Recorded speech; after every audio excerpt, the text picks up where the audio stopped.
isso daí, né? Então, ele realmente deu uma plataforma muito boa para a gente poder trabalhar. E também, só um detalhe dele é filho da professora Lívia, presta atenção. Bom, primeiramente, bom dia para todo mundo.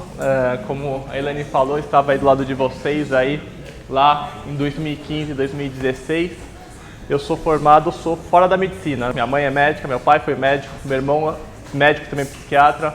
Eu fui para administração, que eu não conseguia nem ver sangue, não era a minha praia. E eu sou muito prático, ou seja, nunca imaginei que ia fazer um mestrado, doutorado, etc. Até que minha mãe meio que, não, vai lá, vai ser interessante.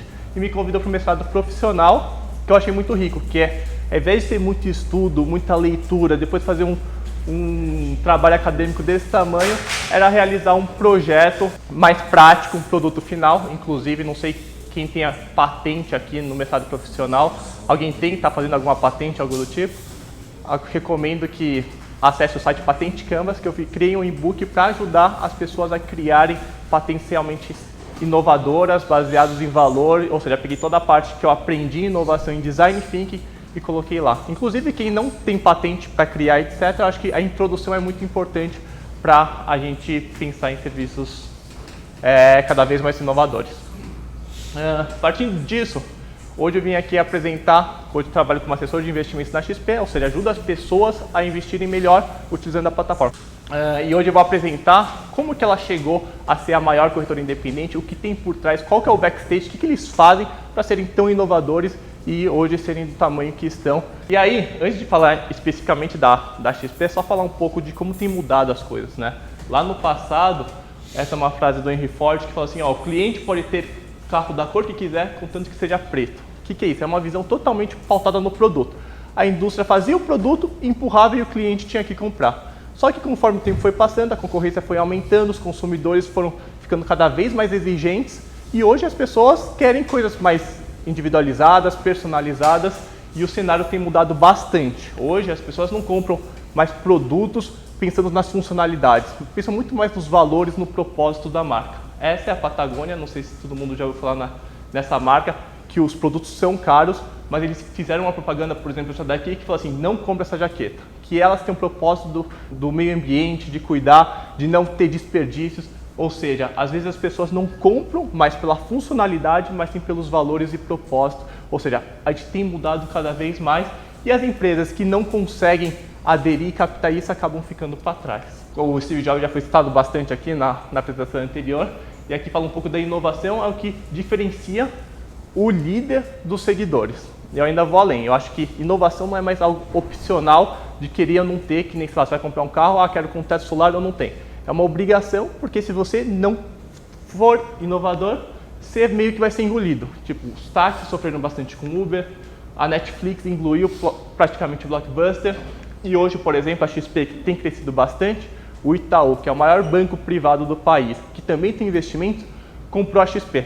Ou seja, meio que viu que estava sendo difícil competir e foi lá e abocanhou, e isso foi bom para ambas as partes. O Itaú, que comprou praticamente metade da XP, vai aproveitar o lucro desse crescimento que a XP só está no início, e a XP foi bom porque conseguiu um capital para poder injetar na operação, crescer e também ter uma chancela por trás. Antes, as pessoas, putz, quem que é XP e tudo mais? Pô, a XP é a maior corretora, o Itaú, que é o maior banco privado, comprou, ou seja, se até o concorrente, que é o gigantesco, comprou, por que não você não iria optar também, entendeu? Ou seja, ajudou ambas as partes. E aqui, que eu vou passar um vídeo de 2 minutinhos, só para mostrar como que a XP funciona e depois eu vou entrar no detalhe, de fato, de como que são feitos os rituais, os trabalhos, as atividades dentro dessa corporação, para depois vocês verem, putz, isso eu posso aplicar na minha empresa, isso eu posso aplicar para mim, para vocês entenderem, digamos assim, o que rola por trás dos planos. Ineficiência, serviços ruins, modelos ultrapassados, taxas abusivas, desigualdade, oligopólio. A XP veio para quebrar tudo isso. Por muito tempo, o sistema financeiro no Brasil não olhou para quem mais importa: o cliente. Nós conseguimos mudar o que parecia impossível. Desde o dia 1, o foco no cliente e o inconformismo com o status quo sempre foram o motor da nossa jornada. Foi aí que nasceu o nosso propósito: transformar o mercado financeiro para melhorar a vida das pessoas. Democracia. Investir é para todos. Acreditamos que educação é um dos pilares para grandes transformações. Foi por meio dela que demos os nossos primeiros passos, oferecendo cursos para 30 pessoas. E hoje, promovemos o maior evento de investimentos do mundo para mais de 30 mil pessoas. Identificamos nessa lacuna uma oportunidade para criar a melhor solução multicanal de investimentos do Brasil. Uma assessoria especializada, com relacionamento próximo, transparente e personalizado com os clientes. Zero. Enquanto os grandes bancos cobravam taxas cada vez mais altas para quem queria investir, nós fomos os primeiros a zerar todas elas. O resultado? Nossos números falam por nós. Mais de 1 milhão de clientes, marca top of mind de investimentos no Brasil, acima das marcas premium dos grandes bancos. NPS de 68, a maior pontuação do segmento. Qualidade de serviço e satisfação medida pelos próprios clientes. Disrupção. Nosso modelo é único, consistente, sustentável e escalável. Já são mais de 50 squads multifuncionais comprometidas em desenvolver de forma contínua e ágil inovações e soluções fundamentadas em dados, com foco total na experiência do usuário. Somos flexíveis, adaptáveis, aceleradores de progressos e transformações. Somos exatamente o que o sistema financeiro nunca foi. Fincamos a nossa bandeira no topo, atuando no modelo mais complexo do mercado financeiro. Mas somos obstinados, inconformados e sabemos que estamos só no começo de uma transformação sem precedentes. Tudo o que antes parecia impossível foi o combustível que nos trouxe até aqui e ainda vai nos levar muito longe. Bom, pessoal, esse daqui foi um vídeo só para vocês entenderem como que a XP tem revolucionado e às vezes a gente como cliente final, o que a gente está vendo? A gente está vendo a ponta do iceberg, que é a inovação. É o aplicativo funcionando, é a plataforma quando você acessa, mas quando a gente fala muito de inovação, o que é muito importante é a cultura, é que às vezes o cliente não enxerga, o que realmente acontece na empresa. O intuito da apresentação de hoje é tentar mostrar isso um pouco para vocês e compartilhar, tá? E aí, a XP não é que ela criou, digamos assim, isso do nada assim e reinventou a roda. Eles foram no lugar que é o celeiro da inovação, que é o Silicon Valley, o Vale do Silício, que é onde nascem as principais startups hoje em dia que têm revolucionado o mundo. Eles foram beber dessa fonte, visitar várias empresas, Google, Facebook, Airbnb, etc., ver como eles trabalharam para trazer para dentro da XP. Ou seja, o que a XP faz é uma réplica do que acontece no Vale do Silício, que, digamos assim, é o polo da inovação. E aqui eu gostaria de compartilhar com vocês os principais insights que eu acho que é importante vocês saberem em apenas 30 minutos, mais ou menos. E aí, um ponto muito importante, vocês já viram falando do Design Thinking, já teve apresentação sobre esse tema? Então, é um tema que pouca gente conhecia, até quando eu entrei no mercado profissional, praticamente ninguém sabia sobre o tema, inclusive adotei essa abordagem para fazer o meu projeto no mercado profissional aqui, e bacana que pude, nos outros anos, apresentar também para a turma e algumas pessoas também utilizarem essa abordagem para os projetos, tá? E aqui só fazendo um overview, antes de falar o overview, aqui é só uma dica, tudo que eu vou falar, vou colocar um livrinho que vocês podem se aprofundar. Só que eu sei também que hoje o tempo é muito escasso para todo mundo e a gente precisa otimizar. Então, esses são uma dica que eu utilizo, que são 2 aplicativos, o 15 minutos e o Blinklist, que você consegue pegar síntese do livro em 15 minutos, você consegue pegar a essência. Às vezes tem um livro que você demora horas para chegar, que sinceramente em 15 minutos você escutar o resumo já é o suficiente. É claro, se você quiser aprofundar mais, gostou muito do tema, aí vale a pena comprar o livro e tal. Por isso que às vezes são tantas coisas que a gente precisa fazer, trabalhar, cuidar dos filhos, não sei o que, e às vezes não tem tempo. Pelo menos esses 2 aplicativos ajudam você a pegar um leque maior de conhecimento e o que você quiser, depois você pega o livro. Porque o que eu falar dos livros, talvez vocês vão demorar horas para ler, mas eu acho que é suficiente pegar esse resuminho que eu vou apresentar, mas também desses aplicativos que podem ajudar, tá?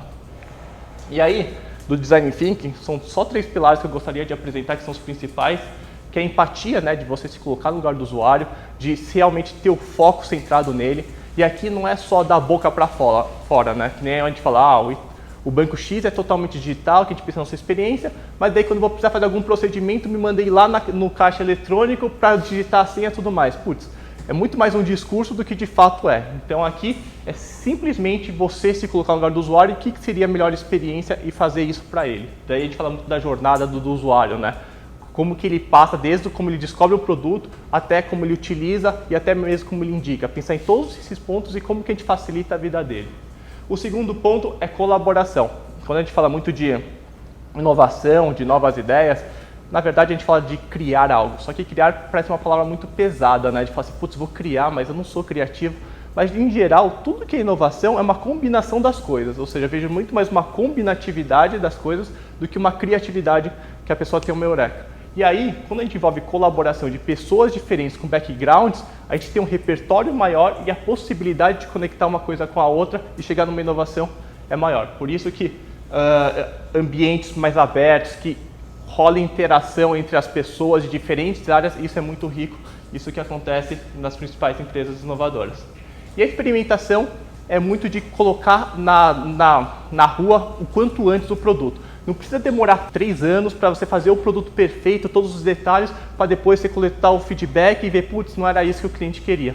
Tenta criar, vou mostrar aqui, alguns protótipos, já colocar na mão do cliente, do usuário, validar e ir ajustando de uma maneira muito mais ágil.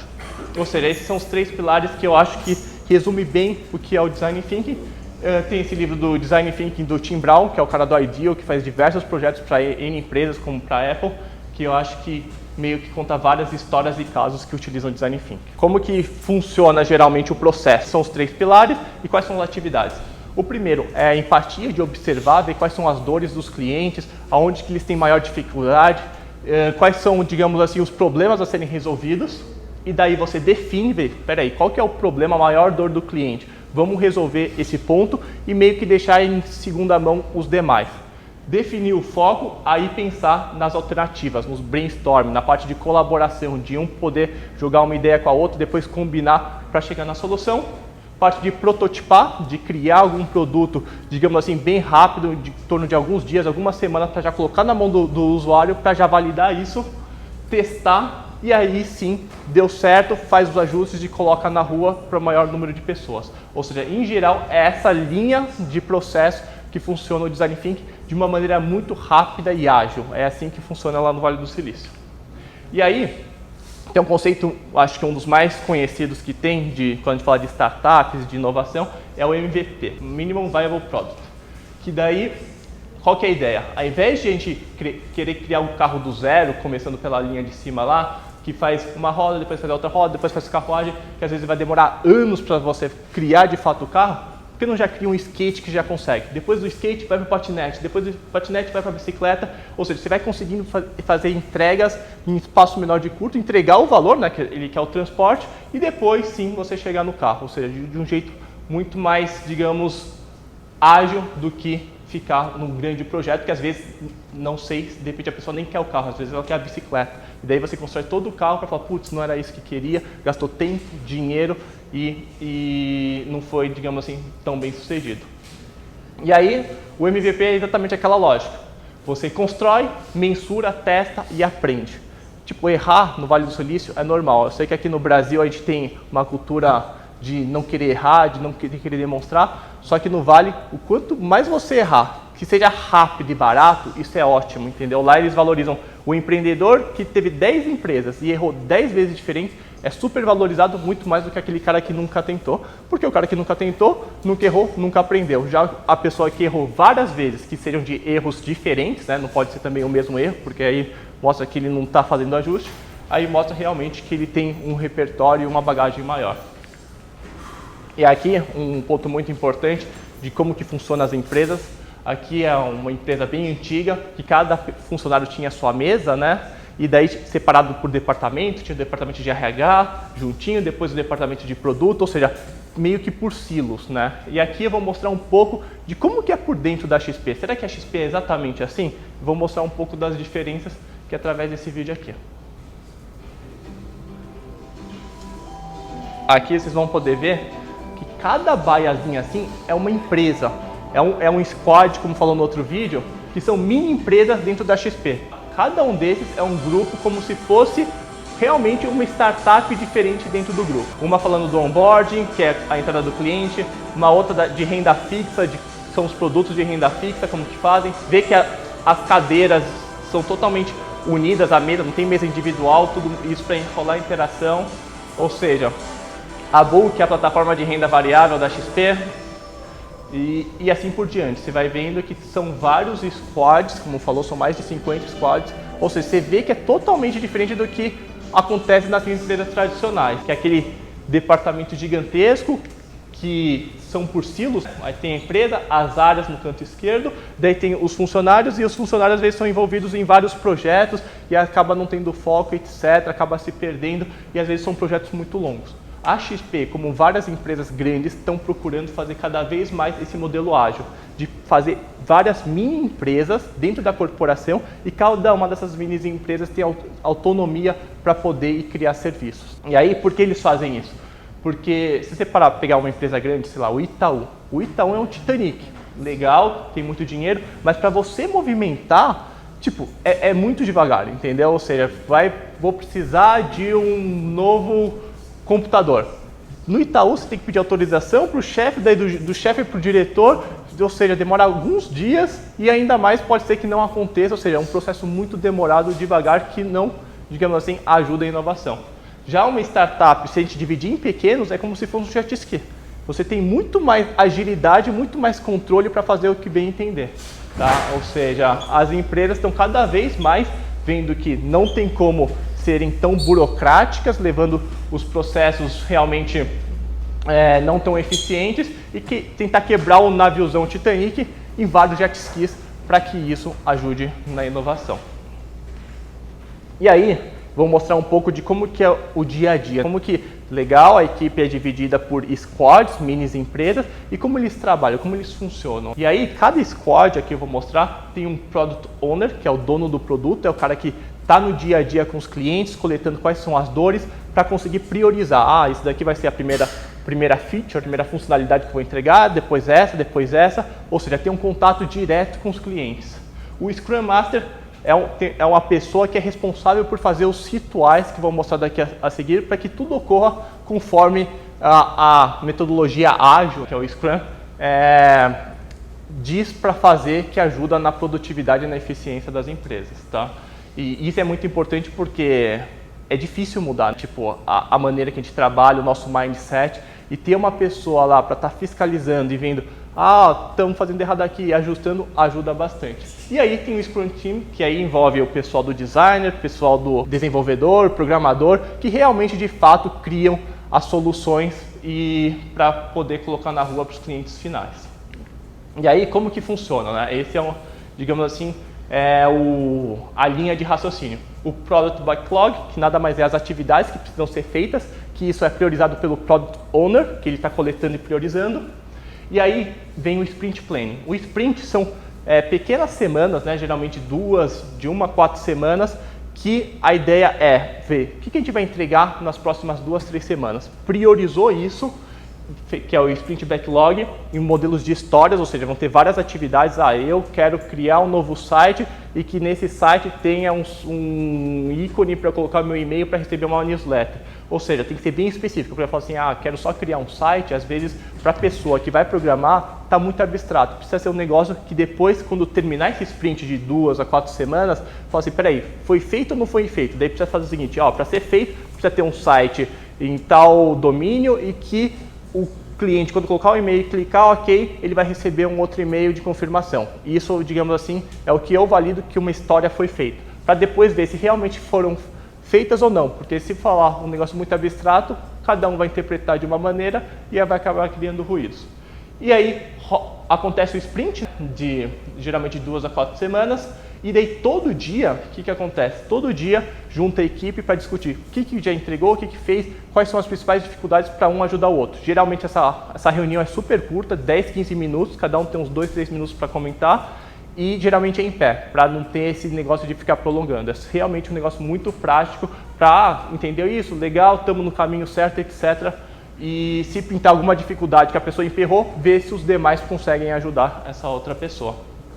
E aí, depois dessas 2, 4 semanas, tem o Sprint Review, que é rever se todas essas atividades que a gente mapeou e programou que a gente ia fazer nisso, que a gente entregou ou não entregou, o que precisa fazer, inclusive pensar nesse Sprint Retrospective, que é ver o que de fato poderia ser melhor.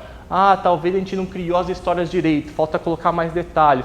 Ou então a gente colocou muitas histórias que não coubem em 2, 3 semanas, a gente tem que reduzir o número de histórias. Ou seja, sempre está aprendendo e ir fazendo esses ajustes nos sprints.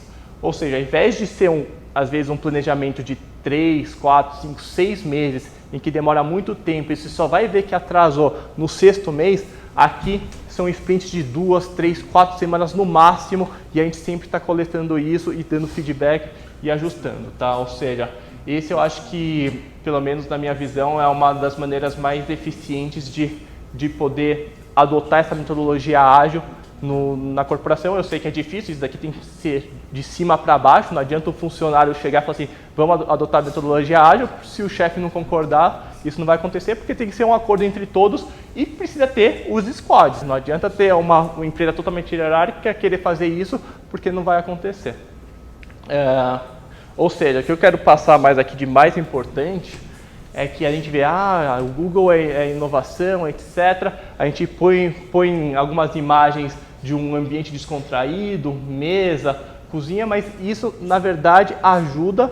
Mas o que é mais importante é a maneira de como a gente enxerga, né, as coisas, os valores. Porque se tem isso daqui e ter o chefe que não aceita novas ideias, o chefe que não aceita a tolerância ao erro, tudo mais, isso não vai servir para nada. Vai ser só bonitinho, o dinheiro, grandes corporações têm dinheiro para fazer isso, mas o de fato que faz a inovação não é a arquitetura do escritório. Isso é bacana, mas sim a maneira de como a gente trabalha. E isso não é da noite para o dia, não é só pagar e que isso acontece. Isso envolve muitas pessoas, a cultura, e isso é um trabalho muito de médio e longo prazo. E a empresa que já nasceu, digamos assim, mais tradicional, com os valores mais, digamos assim, do passado, se torna muito mais difícil do que criar uma empresa do zero, que ainda não tem nenhuma cultura, e adotar. Porque tirar da água para o vinho é muito complicado e é isso que as empresas têm sofrido bastante. É difícil o diretor de um grande banco, de uma grande empresa que tem a sua sala com vidro, tudo mais, espaço, sua cadeira de couro, tudo mais, falar, vamos agora, você vai se sentar junto com a galera para você saber de fato o que está acontecendo, para você estar mais próximo da equipe. Ou seja, o diretor tem o ego, né? Fala assim, não, eu quero ter a minha sala, eu quero tudo mais. Só que no ar-condicionado, não é lá que ele vai identificar as dores, as inovações que estão ocorrendo no dia a dia, né?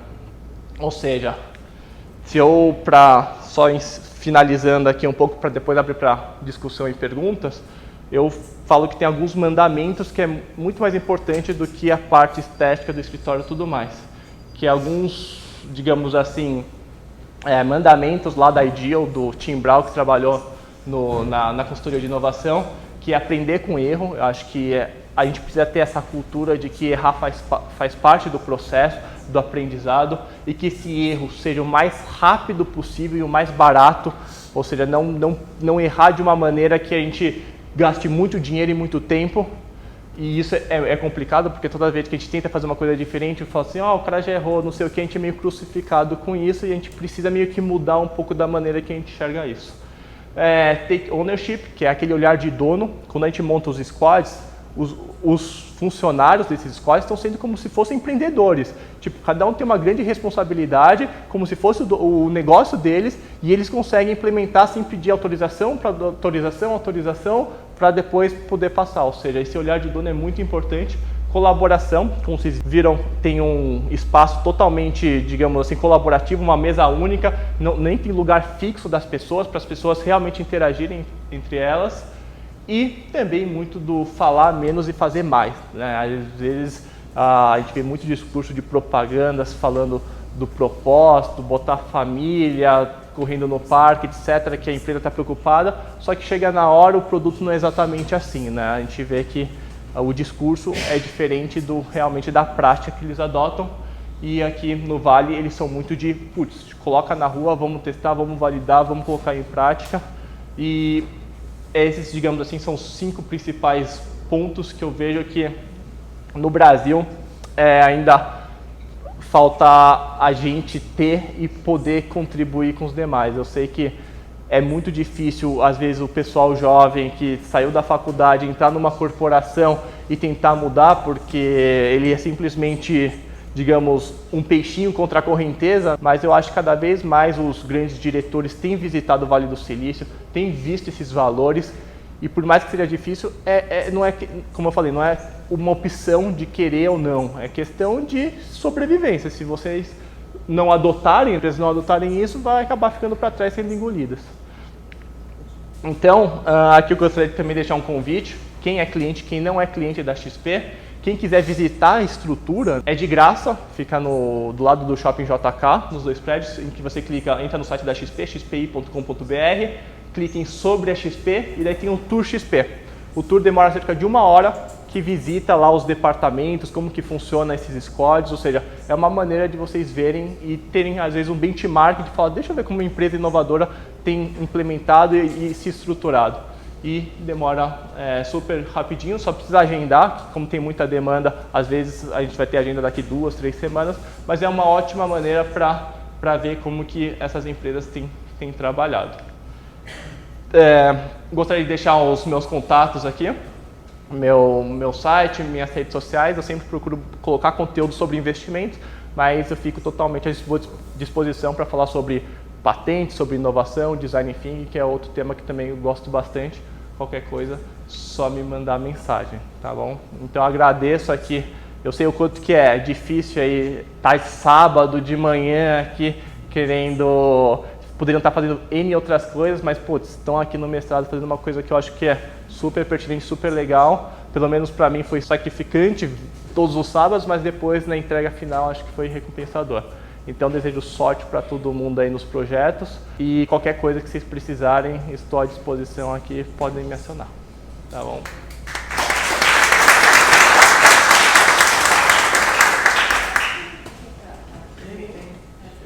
Fernando, antes de começar talvez as perguntas, eu queria que você explicasse mais essa questão do investimento da XP, porque na última vez que a gente conversou aqui, foi talvez um assunto até mais focado delas, né?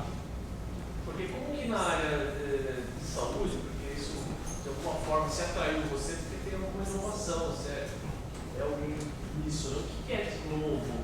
Qual a diferença, afinal de contas? Aqui a XP faz, que os bancões não fazem? Isso. O primeiro ponto parece balela, mas é o foco no cliente. Por que foco no cliente? Porque os bancos, o que eles fazem? Eles, digamos assim, era um oligopólio, né? Os bancos eram 5 principais e eles ofereciam os produtos que eram mais convenientes para eles do que para os clientes. Ou seja, tinha fundos com altíssimas taxas desnecessárias que não deveriam. Tem banco pagando um fundo DI, que geralmente na XP você consegue às vezes 0,2% de taxa de administração. Nos bancões estão cobrando 4%, tipo, um negócio totalmente surreal. E aí os bancões, o que eles fazem? Eles oferecem e disponibilizam para os clientes produtos da marca deles, que eles ganham cada vez mais com os produtos da gestão do Itaú, da gestão do Bradesco, da gestão tal. A XP falou o seguinte, putz, por que vai oferecer só produtos de uma marca? Que nem se no supermercado só tem marca do Guaraná Dolly. Isso acontece nos bancos. Putz, você é meio obrigado a comprar o Dolly. A XP falou assim, não, putz, quer ter Dolly, mas vamos botar Coca, vamos colocar Pepsi, e o cliente escolhe realmente de fato o que é melhor para ele. Ou seja, a XP inovou não só em ser o maior supermercado com o maior leque de produtos, mas também com a parte, digamos assim, de tecnologia. Hoje você vai ver, deixa eu ver como estão os meus investimentos no Itaú ou no Bradesco. O Itaú é até o melhorzinho dos grandes bancos, mas no Banco do Brasil, no Caixa, você não consegue ver de fato quanto está rendendo, sabe? Eles fazem às vezes de tudo para você nem conseguir ter acesso para ver quanto que está rendendo para dificultar. Na XP, logo quando você entra no portal, você já vê a rentabilidade da sua carteira como um todo, super transparente, quanto que está rendendo cada investimento, ou seja, é uma maneira, por ser focado simplesmente em investimentos, a XP consegue fazer muito bem isso. Já o banco sabe que tem investimento, tem consórcio, tem cartão de crédito, tem seguro de carro, e isso, digamos assim, não tem muito foco e não consegue realizar muito bem. Mas, em geral, eu vejo que a XP, o grande diferencial é ter uma plataforma independente. Não fico só oferecendo produtos da XP, ou só do Itaú, ou só do Bradesco. O leque é maior e sem contar na experiência do usuário, tanto no aplicativo quanto no portal, para acompanhar seus investimentos de uma maneira super transparente. A gente fala que, previdência, que você consegue pedir a portabilidade, vai pedir uma portabilidade do banco para a XP, por exemplo. O banco meio que põe, esconde aonde ele pode pegar o extrato para fazer a portabilidade. Tem que clicar no X, depois clicar no Y, depois no Z, ou seja, cria um processo totalmente nada focado no usuário. Já na XP, se quiser sair da XP e ir para o outro, tá lá facilmente em 2 cliques, você acha já o extrato, já pede, entendeu? Ou seja, é isso que mostra a diferença de fato, uma empresa que está centrada no usuário e outra que, ainda está aproveitando que hoje, como a gente falou, tem 1 milhão de clientes da XP, ainda tipo 90% dos investimentos brasileiros estão nos bancos. Então os bancos ainda aproveitam, digamos assim, da ignorância financeira que a gente não tem na escola sobre investimentos e acabam empurrando. Só que chega uma hora que as pessoas vão ter conhecimento, vão saber e falar assim, peraí, os bancões aí não estão sendo, digamos assim, o mais corretos comigo e vão acabar migrando para a XP. Inclusive, muitos bancos estão inventando taxas da Previdência, ou seja, estão correndo atrás. Mas é chato, né? Tipo, estão só fazendo esse movimento porque a XP e outras corretoras estão crescendo, sabe? É que nem... E daí, tipo, tem gente que fica, fala assim, pô, você acha legal o banco te enganar a vida inteira e daí agora que eles estão se sentindo ameaçados mudar e você ficar, ou seja, mostra que eles estão só fazendo isso por causa que vão perder, não porque estão com folga em você. Mas, pelo menos, é isso que eu vejo a grande diferença, tá? Ou seja, não só de rentabilidade, mas de experiência e também de questão de valores. Tipo, o banco nunca me demonstrou ser digamos assim, uma instituição realmente que estava focada em mim, prezando pelo meu melhor. Os bancos, eu acho muito difícil deixarem de existir, porque ainda tem muitas coisas e, sinceramente, eles têm muito dinheiro. Eles vão comprando as empresas que estão crescendo e incomodando eles. Mas muita gente fala assim, mas então a XP que o Itaú comprou quase metade, a XP vai virar um bancão? Não, porque se não é a XP que está liderando, ia ser, digamos assim, uma decisão não muito inteligente do Itaú comprar, só ele pagar o preço para uma outra corretora crescer. E daí, se não é a XP, vai ser outra. Ou seja, nesse caso, o Itaú realmente comprou porque acredita no modelo de negócios, que é o que aconteceu nos Estados Unidos. Nos Estados Unidos, mais de 90% dos americanos investem via corretoras como a XP e pouquíssimos em bancos, e essa mudança tem acontecido sempre de uma maneira atrasada no Brasil, mas tem acontecido muito forte. Não é à toa que hoje a XP tem a corretora Rico, que tem o Neymar como garoto propaganda, tem a Clear para quem fica operando renda variável, e a XP agora teve o Luciano Huck como garoto propaganda, e agora está fazendo muita propaganda em massa na televisão. Ou seja, no momento que chegou na televisão, putz, eu acho que esse movimento vai ser cada vez mais rápido acontecer essa migração. E transformar o brasileiro realmente num investidor? O que você acha, assim, como alguém que também tem uma experiência na faculdade, na academia? Você vê num curso como o nosso, você conhece bem a estrutura, é possível uma ação, por exemplo, seria viável, na sua opinião, a gente ter uma ação no ensino médio coordenada conjuntamente por uma empresa e uma universidade, a ponto de tudo que eu aprendi, posso estar falando o termo errado, mas, por exemplo, persona é aquela personalidade que consome e eu posso mudar de persona conforme a minha experiência, né? Sim. E se um aluno do ensino médio não é persona hoje para investir, mas depois de uma ação ele descobre que R$100 é suficiente para ser um investidor, você acha que pode mudar o Brasil? Não, isso pode. Hoje em dia, por exemplo, abrir conta nas corretoras, tipo, tanto na XP como N e outras, Easy Invest, tem umas dezenas de corretoras, é gratuito para abrir conta, gratuito para manter conta, e no Tesouro Direto, que é o investimento mais seguro que tem, que é emprestar o dinheiro para o governo, a partir de R$30 você já consegue fazer isso. Ou seja, é totalmente acessível às pessoas terem acessível a investir. O problema é que a gente tem alguns vieses cognitivos, que é até uma pós que eu estou fazendo, de economia comportamental. Porque muita gente acha que a gente é seres humanos racionais e tomamos sempre as melhores decisões, só que não é sempre assim, né? Se fosse assim, a gente sabe o que precisa ter para ter o corpo perfeito. Comer menos e fazer exercício. Mas por que a gente não faz, entendeu? Porque a gente tem os viés cognitivos e para investimento é muito complicado, porque uma coisa é você investir para o futuro. E hoje a gente tem muito o viés do presente, a gente dá muito mais valor para hoje do que para o futuro. Tem até um estudo que mostra que quando a gente pega o dinheiro e investe pensando na nossa aposentadoria, a parte do cérebro que é acionada é a mesma do que você pegar o dinheiro e dar para um estranho. Ou seja, é muito mais uma questão, digamos assim, não de ser racional e tal, mas sim de lidar com esses viés que a gente tem. Daí tem algumas pessoas que tentam fazer estratégias para não lidar com isso, porque se esperar até o final do mês para investir, às vezes não sobra nada e acaba complicando. Daí algumas pessoas falam, não, então caiu meu salário, já vou pegar 20%, 30%, já mandar para a corretora e é isso que eu tenho para não correr esse risco de esperar o final do mês.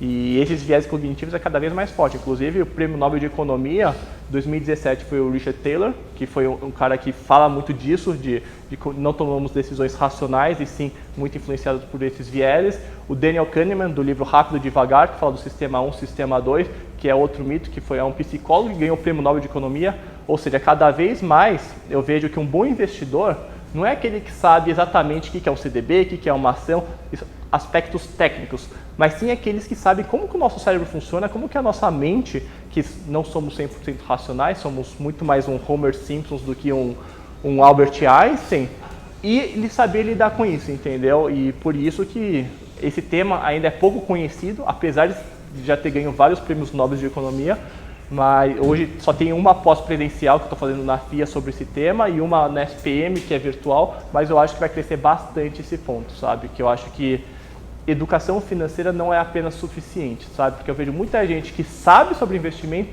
mas não consegue construir um patrimônio exatamente por causa disso, por causa desses vieses. E na minha visão, se você entende deles e sabe lidar com eles, é mais importante até do que você saber como que funciona cada investimento, na minha visão.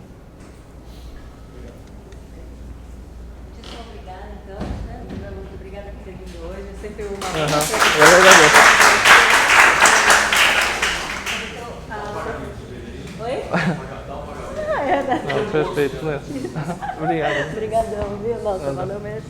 E fica o contato aqui do professor Fernando, se alguém tiver alguma dúvida. Né? Qualquer coisa, só me acionar, gente. Obrigadão.